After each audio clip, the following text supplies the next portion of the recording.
Hello and welcome to the Our Prenup Lawyer podcast, where you and I get to learn more about prenups as I interview professionals from the fields of family law, couples counseling, and wealth management. I'm your host, Libby Garabedian. Let's get started. The information provided in this podcast is prepared by Our Prenup Lawyer for informational purposes only and does not constitute legal advice. The information is not intended to create an attorney-client relationship. This is not legal advice or a substitute for obtaining legal advice from an attorney. A person listening or watching should not rely upon it in any manner without engaging professional counsel. The podcast is intended to communicate general information and, because recorded, may not be current. Today we have Rhonda Noordyk. Rhonda is the founder and CEO of Women's Financial Wellness Center, a firm she launched in 2014 with the mission of empowering women to navigate divorce with financial clarity and confidence. As a certified divorce financial analyst, she specializes in helping women analyze budgets, protect assets, understand settlements, and build long-term financial strategies during and after divorce. Before founding the center, Rhonda left a traditional financial services role to pursue her passion for reducing financial vulnerability among women facing transition. Through her business, she has created structured programs, supportive communities, and a podcast to help women ask the right questions, advocate for themselves, and rewrite the script around divorce and money. Rhonda's work is informed by her conviction that knowledge plus experience equals confidence, and she places a strong emphasis on trauma-informed care, empowerment, and long-term financial well-being for her clients. Welcome, Rhonda. Thank you so much for having me. Of course, I'm excited to get started and jump right in. Can you tell me about the Women's Financial Center? Let's start there. Yeah, absolutely. So, as you mentioned in the introduction, I started it in 2014. Really, the goal was to be able to help women improve their relationship with money. And here we are, over a decade later, working all across the country, helping women navigate through the process of divorce. And again, helping them to be able to ask the right questions so they get the right answers. Have always felt like I have a short period of time in which I'm working with my clients, because once the divorce is over and I get them pointed in the right direction, I start that process over from somebody else. And so I take the time that I have with them is really important, because I have the opportunity to change the way that they think about money that ultimately will impact them for a lifetime. That's such a good point you have about how decisions you make now or at any point in your life do impact your future. So, how does financial literacy come into play with the mission of your practice? Yeah. So I would say that a lot of women, when I talk to them, they say, "Hey, Rhonda, I handled the finances. I balanced my checkbook when that was a thing, right? I asked better questions before I was married, and then it was kind of a divide and conquer, and I wasn't asking as many questions, and I kind of let somebody else take the lead, or I wasn't as involved." And so the financial literacy component just kind of sits on the shelf, if you will. I was talking to somebody yesterday and I said, what's interesting is, while we have come a long way in some regard as far as financial literacy, the thing that we have to remember is a lot of the women that are now getting divorced got married 20 plus years ago. And so a lot of them have that mindset from 20 years ago. Some of them have a mindset like, hey, I can't get a credit card in my name. I can't take out a loan. I can't whatever. And I'm like, okay, what is this? Like the late 70s, when we needed to have a male cosigner to be able to take out a loan. So we've been in this incubator type situation for so many years that we have to remember we've lost time. And I think it is a great opportunity for women to re-engage and improve their relationship with money. But yeah, it's quite the journey, that's for sure. For some women, there's this mental hurdle they have to get over and what they think they're able to do and what they can do on their own. Yeah, absolutely. Absolutely. So I want to ask you, what do you think people are doing wrong in their divorces? Whether it's financial, emotional, but what could they do to make the process smoother or help them out? Yeah, I think there's a lot of things with it. One thing that I see is sometimes people oversimplify their situation, like, oh, Rhonda, it's not that difficult, or, it's not going to be that hard. We live in a marital property state. We're just going to split everything in half. And I'm like, okay, but what does that mean? Um, or, oh, our incomes are pretty similar, so, child support's going to be simple. And so my answer to a lot of those things is, um, the output in those calculations are only as good as the numbers that we're putting in. So what are we using for the income? What are we using for, the property division conversation? Are we including things like taxes and premarital components if necessary? And what does that look like? So there's a lot of questions. And one thing that I often will tell people is, I was in the financial industry for over 12 years and ran a successful registered investment advisory firm. And when I left, it took me probably 3 years to understand fully the lingo for the divorce because the way that we look at financial conversations, financial analysis through the lens of divorce is different than if you're not going through divorce. And the details matter. And I know that because the women that I ended up talking to over the last, 11 plus years, if I didn't have an opportunity to help them, like, man, Rhonda, where were you? You know, where were you when I was going through my divorce 20 years ago? Because now, unfortunately, they're seeing the impact of their decisions that they made and whether they've had to work longer or they've had to pare down their lifestyle because they just wanted to be done, but they didn't know exactly what that meant for them. And so I think sometimes we don't always immediately see the impact, but it is impacting women's lives. And we know that as a result of the divorce, lifestyle for women typically goes down over 40%. And the stats are showing us that men's income goes down as well. I'm not seeing that. And so that's the tricky part, right? Because again, are they really cutting back their income? Are they really, right, cutting back their lifestyle? Typically not. While there may be some, most of the clients that I'm working with, if we're not advocating properly for them, their spouse will continue to live the same lifestyle while, the clients end up having to reduce their lifestyle. So my goal is to be able to make sure that women can maintain their current lifestyle, that they can get a fair divorce settlement without taking their husband to the cleaner or their partner to the cleaner. That is not the goal. But there is often so much disparity that if we don't know where to look or how to identify some of those things, it really can be a challenging spot for women to be in. Of course. And I want to touch on that point how divorce does impact men and women differently. So, what do you think is key in regard to financial empowerment and being your own best advocate for yourself to be able to thrive after divorce? Yeah, there's a couple things. One is I believe that it's a transparency, transparency on what's actually there. I often see people engaging in what I call the dam method, which is they dodge the disclosure, they avoid getting assets valued, and they misrepresent information.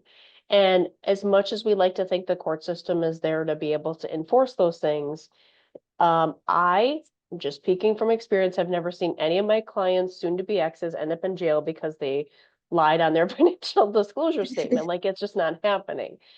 And so that is the tricky part. So transparency on what there actually is.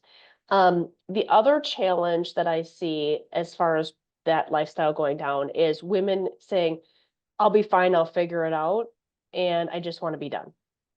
And I think there's a balance to that. I mean, nobody wants to be going through the divorce process for 3, 4, 5 years. I mean, I think there are, you have to kind of weigh out all of the pieces. But at the same time, we've been very successful in strategically identifying assets and questions and getting the right answers on things that have helped move the needle for clients. Like, for example, I was working with a client in California, and her husband owned several successful insurance agencies throughout the country. And he had told her that he had three of them, three agencies. But we ended up actually engaging a private investigator, doing some forensic analysis, and found out that he actually indeed had six. And the three that she didn't know about were the ones that were actually successful, One of the ones that she did know about was tanking. And so how would you know that unless you know where to look and what questions to be asking?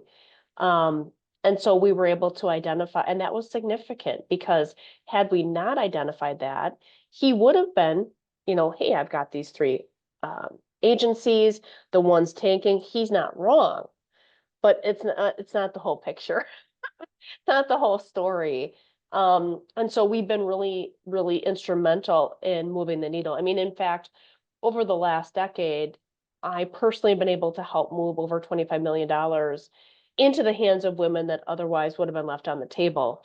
And some of those are larger and some are smaller. For me, I I'm not necessarily looking at like um just the big dollars. It's like, listen, sometimes when you have clients and you're moving the needle $100,000, that's a big win for them. Kind of based on what their overall situation is. So it's been client by client saying where do I think we can move the needle? And really at the end of the day, Libby, the reality of it is we're moving it closer, as close to center as possible. It's not, hey, we're trying to take everything and call it a day. That's not the attitude and has never been my attitude. I want to be able to help create an equal playing field um, for my clients so that they can be in the best position possible after this is over. Right. That's amazing what you've been able to accomplish over the course of your practice. And it is about equity and, like you said, creating an equal playing field. Now, you mentioned some a forensic accounting, going in to analyze maybe individuals who are hiding assets or just being dishonest. What other professionals do you work with as you're working with clients? Yeah, that's a great question. So there's a couple things. One is, so I take everybody through my signature bridge method. And so the first, and I think it's important for me to just kind of articulate briefly what that is, and then I can answer that question. So it's breathe and build your team. So we've got to get a lay of the land. And the first kind of build your essential team is legal, financial, and emotional. So I'm helping with the financial side. We make sure that they have the legal component, whether that's mediation, litigation, collaborative, and then the emotional component, which is either a therapist or a coach. Then we look at reviewing the financials. So that's where we're going to help them gather and organize the documents, streamline that process as much as possible, and help them understand their income and expenses, which is very, very important. Nobody likes to budget. The majority of the American population does not budget because it's painful. It's not sexy, it's not glamorous, it's not like perfect target, it's always moving and it's challenging. But we've been able to really dial that in for clients so that they can make good decisions. But then when we get to identify the gaps, that's where there are opportunities to say, hey, who else is it that we need to bring to this situation? Sometimes it's certified divorce lending professionals, real estate agents. We do have some preliminary forensic accounting that we do in-house. Um, but if we need to outsource that or the case is going to trial, we have other experts that we work with. Um, we also partner with trauma experts. So it's just a matter of who else do we feel like we need. Sometimes it's appraisers, home appraisers, business valuation experts. But here's what I would say about that. When we're looking at, okay, who are those people? I want to make sure that they're following and in alignment with what I call my CIA method, which is they have good communication. They're timely, they're responsive, they're respectful in their communication. That we're able to have integrity. Sometimes we don't always know that till we get into it, but once you start to work with people, you see like, hey, they're going to show up, they're going to do the right thing. The other part is advocacy. Are they willing to actually advocate for their client? Um, and and again, that doesn't always mean, hey, I'm going to show up and be aggressive. What that means is I'm going to show up in the best interest of my client, and make sure that I'm asking the right questions and that we're giving them a voice if they feel like they really don't like they're not being heard, right? Um, so then we have the dial in the data, which is the D. So that's where we're going to be looking at property division and support analysis. The question I want to answer for my clients here is, what does this mean for you? And helping them through setting up the negotiations so that they're prepared to have those conversations. Guide to finish strong is where the attorneys are putting together the final agreement. We're making sure that the I's are dotted and T's are crossed. I'm reviewing the financial aspect. And then the E is exhale. And that's, okay, the divorce is over, now what? And so we give them a checklist of things that need to get wrapped up, making sure quadros are completed, make sure accounts are split, etc. And then that they have access to that post-divorce team. Now, one of the things I want to mention here is related to the prenuptial component. So I have been doing this long enough where some of my clients get remarried. And that is one of the things for the marriages that are, I've worked way too hard. Their team has worked way too hard, in my opinion, to make sure that they're getting a good settlement, right? And so Mhm. I want to make sure that they have a prenup. That is that is the question. When they reach out to me like, "Hey, Rod, I think I'm gonna get remarried." I'm like, "Hey, congratulations, and do you have a prenup?" Like, we have to do that. Now, I'm seeing the fallout on those on the back end because I think, again, the tricky part with prenuptial agreements is there isn't always that transparency. People are feeling coerced into being able to, signing them. I think that and this is my perspective, having seen these go through, right? If people are transparent and there's a prenuptial agreement and the agreement is what you brought into the marriage is what is yours. But from that point forward, right?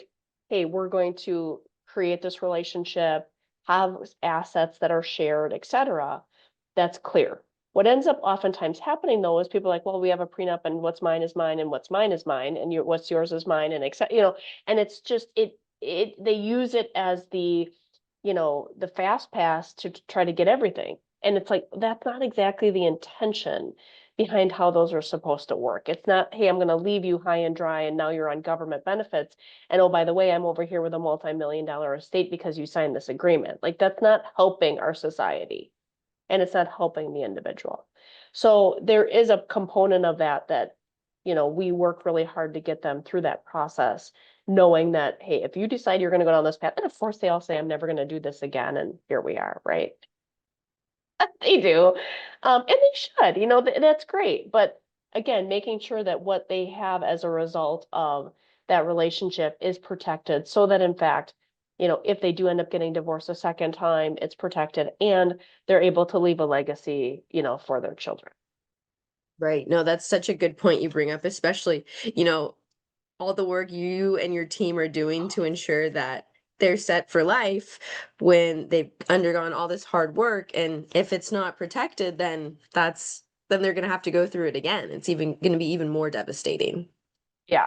I mean, how many times can you cut stuff in half? Right? I mean, it's like it just gets more and more tricky. So, yeah, I think, that certainly is an important conversation. And thankfully, Libby, too, like again, having done this for, over a decade, you start to see I've done it long enough where I can see the trends. I've done it long enough where you see the pitfalls and the reality of those things. It isn't theory, right? I mean, Mm. it's practical application to how do we help empower women navigating through this process, through this next step. And it's huge. Right. Now, I do want to talk about empowering women financially in a minute, but I want to go back to the prenup.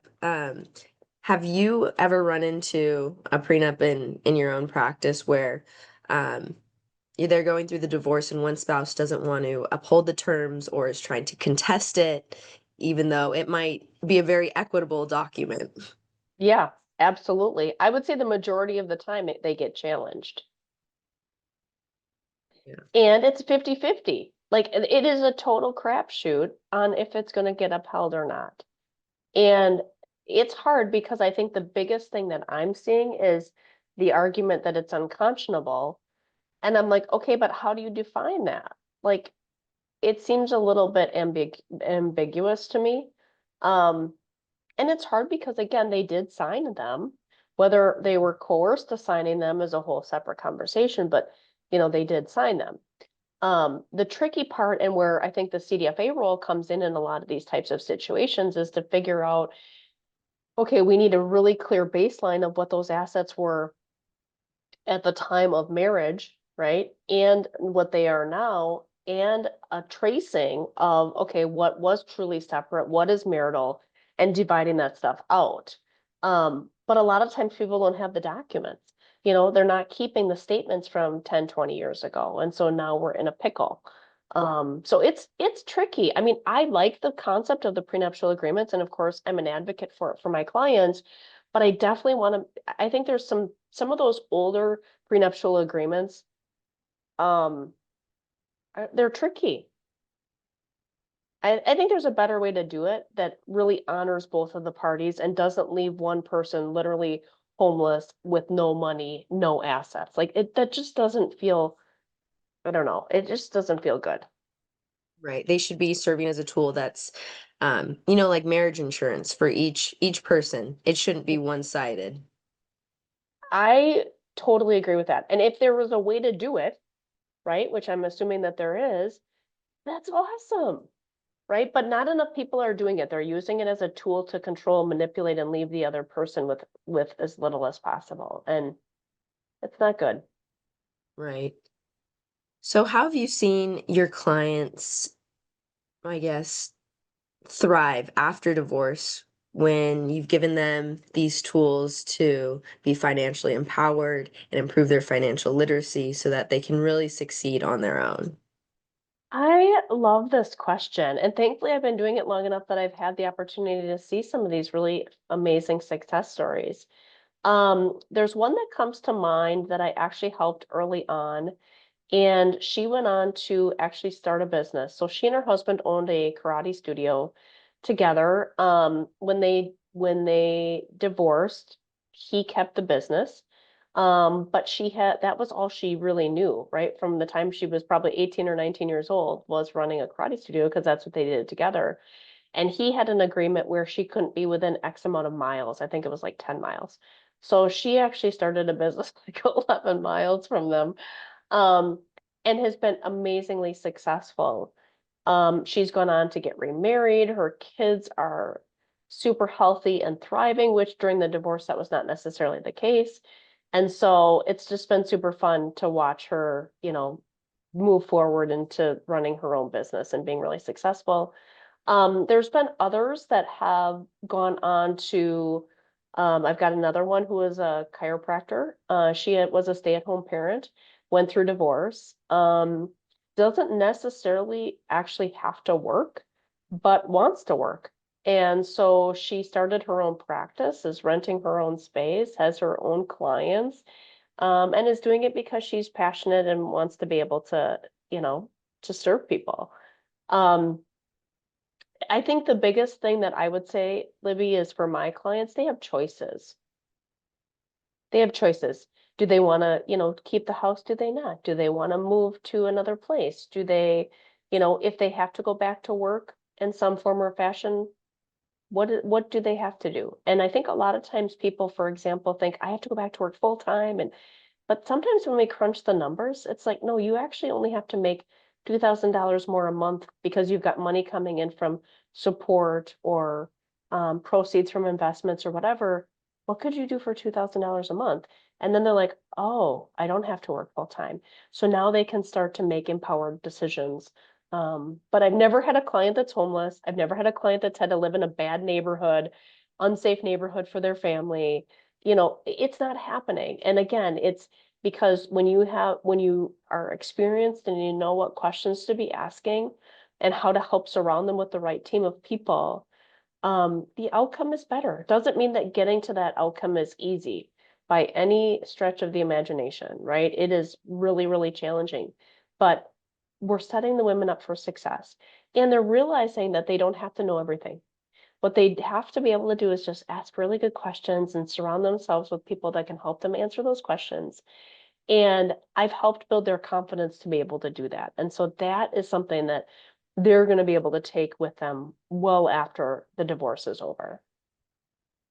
It's amazing that you're not only equipping these women, but that they really are thriving, and we get to hear these great success stories. What expectations do people have when they're going into a divorce? Like you mentioned, they're maybe concerned that they're going to have to keep working full time, they won't be able to afford a certain lifestyle. What expectations do people have that about divorce that are usually untrue, that you can get right out of the way and say, no, this is how we're going to help you move forward?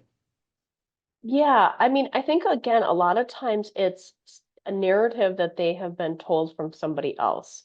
Like, Hmm. for example, you can't keep the house is a big one. And I'm like, okay, well, do we know that for sure? Like, have we done the budget? Have we crunched the numbers? 99% of the time, if my clients wanted to, they could keep the home. What typically happens though is as we start to go through that process and they evaluate their options emotionally, financially, etc., they realize, you know what? I don't think I want the house, right? I think I want to go and start fresh somewhere, or I want to be able to downsize and rent for a little bit because I need to get, I just want simple. And then I can revisit purchasing later or whatever. And I'm not saying that there aren't people who want to keep the house, but when you understand the financial aspect of the divorce process, even though somebody doesn't have a job, as long as they're getting support for a period of time, it's usually a seasoning process, for example, of 6 months, and there's maybe other assets, and we look at the whole picture, it is possible that they could keep the house. Now, logically, like I mentioned before, like if we're looking at stuff not through the divorce process, you're like, how would it even be possible for somebody who doesn't have a job to buy a house? Rhonda, this makes no sense. And in a regular situation, I would agree. But with the divorce process, there are different things that levers we can pull that can help them actually keep it. So it's been pretty fascinating to see.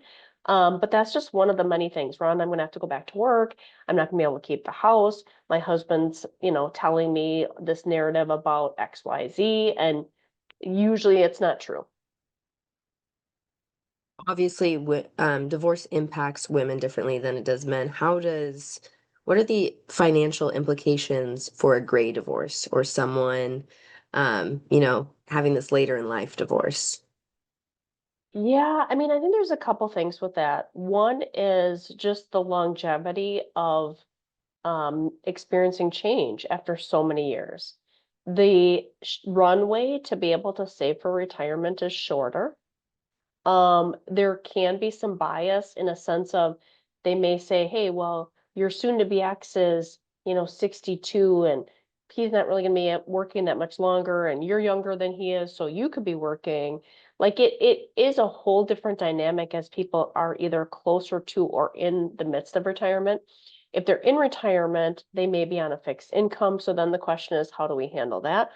So it has its unique set of challenges, and I would say, like from my perspective, the person who is the younger of the two, especially if there's a really large age gap, they could unfortunately end up having to pay spousal support to their older spouse, because they're getting ready to retire. So, nobody's going to say that they have to work till they're 70 and a half or 71 or 72, right? Um, Mhm. so that gets tricky if they're already in their mid 60s to try to make an argument for support. What does that look like? But there are ways that we can look at property division, and maybe there's an imbalance of that, or an unequal division of property as a way to kind of help bridge that gap. So it really is a case by case basis. And I think, Social Security plays a part in that. There's like 72 different ways people can take Social Security. So I always tell people, like, there's this whole matrix, right? Of like, if you take it this time, this is how much you get. We know the general rule, which is you get half of your spouse's Social Security benefit or 100% of yours, the higher of the two. But the person who actually has the higher Social Security amount still retains that amount. So even if you're getting half of it, they're still getting twice as much. And people like to say, like, how is that fair? And I'm like, I know, but most of the time they're not writing that stuff into the marital settlement agreement because you just handle that directly with the Social Security office. Um, so, there are certain factors that need to be considered as part of that. But I have personally found that the gray divorces are a lot more challenging because they really don't want to, they're not going to force somebody to work beyond, full retirement age at 67. So it's tricky. Right.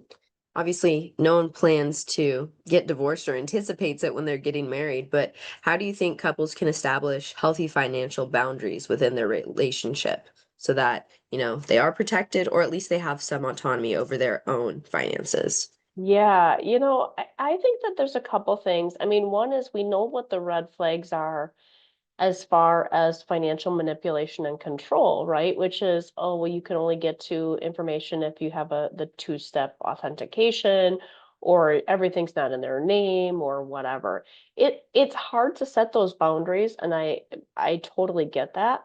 I think I think it's something we gotta be having a conversation with probably before people even get married, because once they are married, right, then you're like, okay, well, and it doesn't always happen right away. Sometimes it happens over time, and all of a sudden somebody looks back and they're like, I have no assets in my name, I have no credit card, I have no credit. It's just a really tricky spot. So I don't know that there's necessarily an easy answer for that. I think once people get further down the path in their marriage relationship, sometimes the harder it is to have those conversations, because they feel so far into it that they're like, what's the point? I keep asking, they keep telling me everything's fine, or I don't need it, or I'm an authorized user on the credit card, but I can't actually get the statement, so I don't actually know what's being purchased on there, or I'm getting an allowance, which is totally lame. So I don't know that there's an easy answer to it. I have found that when women do help like find their voice kind of in the midst of the marriage, a lot of times it's met with resistance, and then it's met with resistance and more resistance, and finally they're like, whatever, I'm just going to stop asking. And so I think we got to change the narrative early on. Yeah, so it's important to have those hard, difficult money conversations, as the relation gets serious, whether it's the engagement or some other milestone like that, before you're actually married. I agree. And I'm starting to see also like postnuptial agreements as well. Like people get into it and they're like, okay, I feel like now we need to have a conversation about, how things would get split if, as, and when we get divorced. And that can be helpful because it forces transparency Mhm. on what's actually happening. But yeah, I don't know. Those patterns are really, really challenging. And I would just encourage women to try to have those conversations again as early on as possible, as they can early on. So when women are kind of stuck in positions where maybe their partner doesn't want to have those conversations, or like you said, they keep getting denied, so they give up. Um, how does your practice change that mindset so that they can be confident in saying, no, these conversations need to be had, whether they get remarried or not? Yeah, I mean, a lot of that starts with teaching them how to have the conversation. And so we do go through a methodology called the ANOT method, and I take them through, what are the key pillars of how to have a conversation and cue that up. But also, letting them know like they're not doing anything illegal by setting up their own credit card or getting their own bank account. Or sometimes women, if they know that they're moving in that direction, will get cash back, or, things like that to help kind of squirrel away money. But I think it starts with teaching them how to have the conversation. Um, and yeah, and then empowering them to make some of those really strategic moves that are going to set them up for success in the future and give them that autonomy. But again, there's two people that are involved in the relationship, right? So it's always pretty challenging, but to advocate, hey, before you sign the tax return, before we sign the mortgage, closure paperwork, I need to understand what's going on. And I, I I don't envy them being in that situation where they are dismissed. I don't think it's an easy place to be, but teaching them how to have those assertive conversations is a great place for us to start.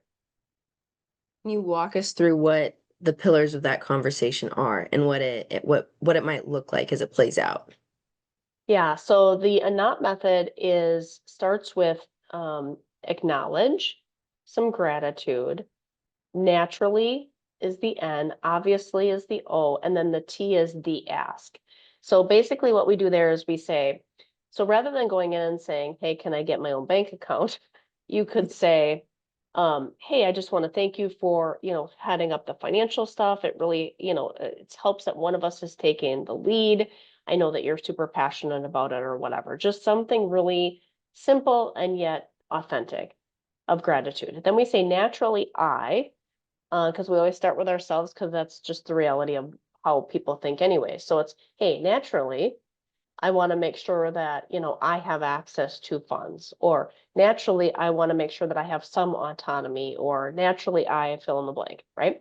And then you say, obviously, you. So obviously, you want to have autonomy, or naturally, I, and then obviously, you. So obviously, um, have access to the information, you're feeling empowered as it relates to that.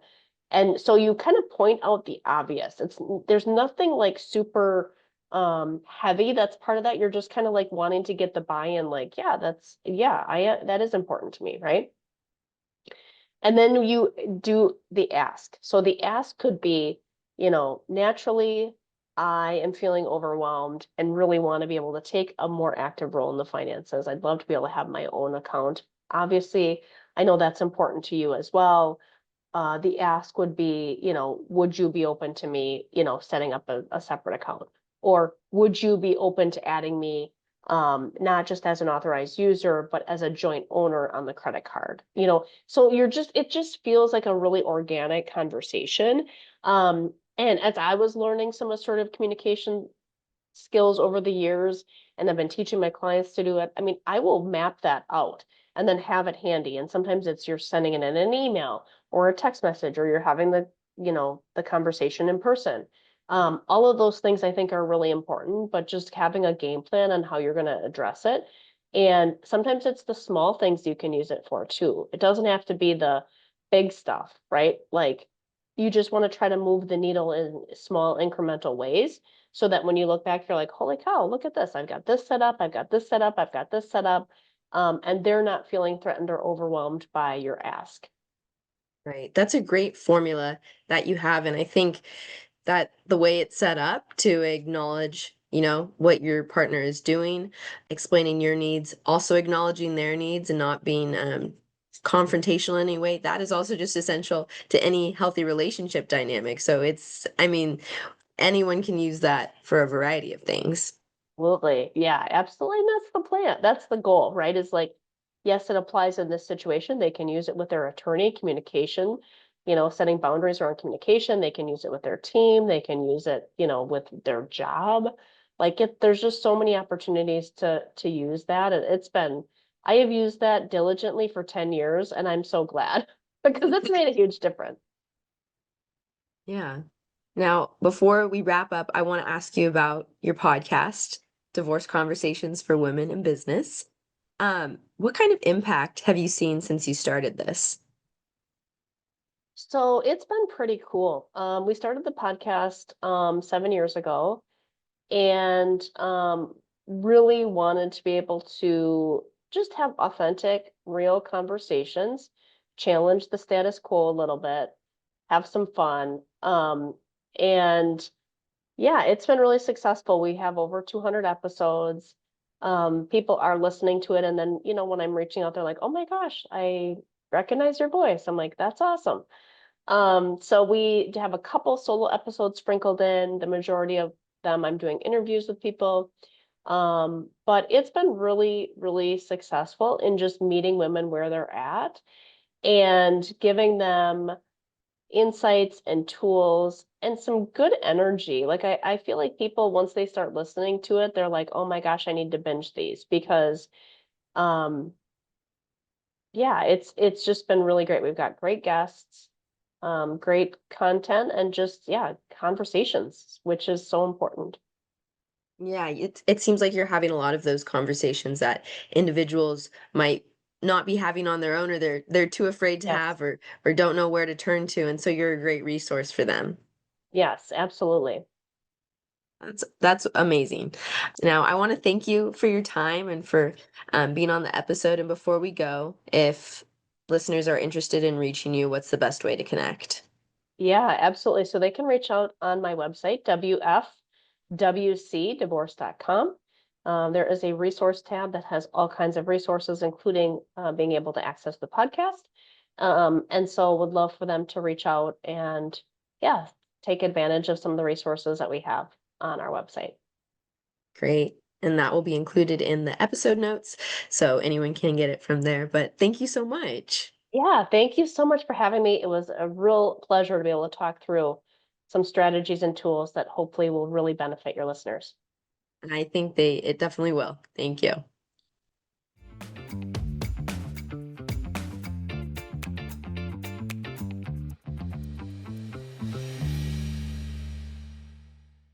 That's our show, folks. Thank you for listening to our Prenup Lawyer. Make sure to like and subscribe, and feel free to drop a comment below. Follow us on Instagram at Our Prenup Lawyer, and listen to us on Spotify, iHeart, Apple Podcasts, Audible, and watch us on YouTube. See you guys next time.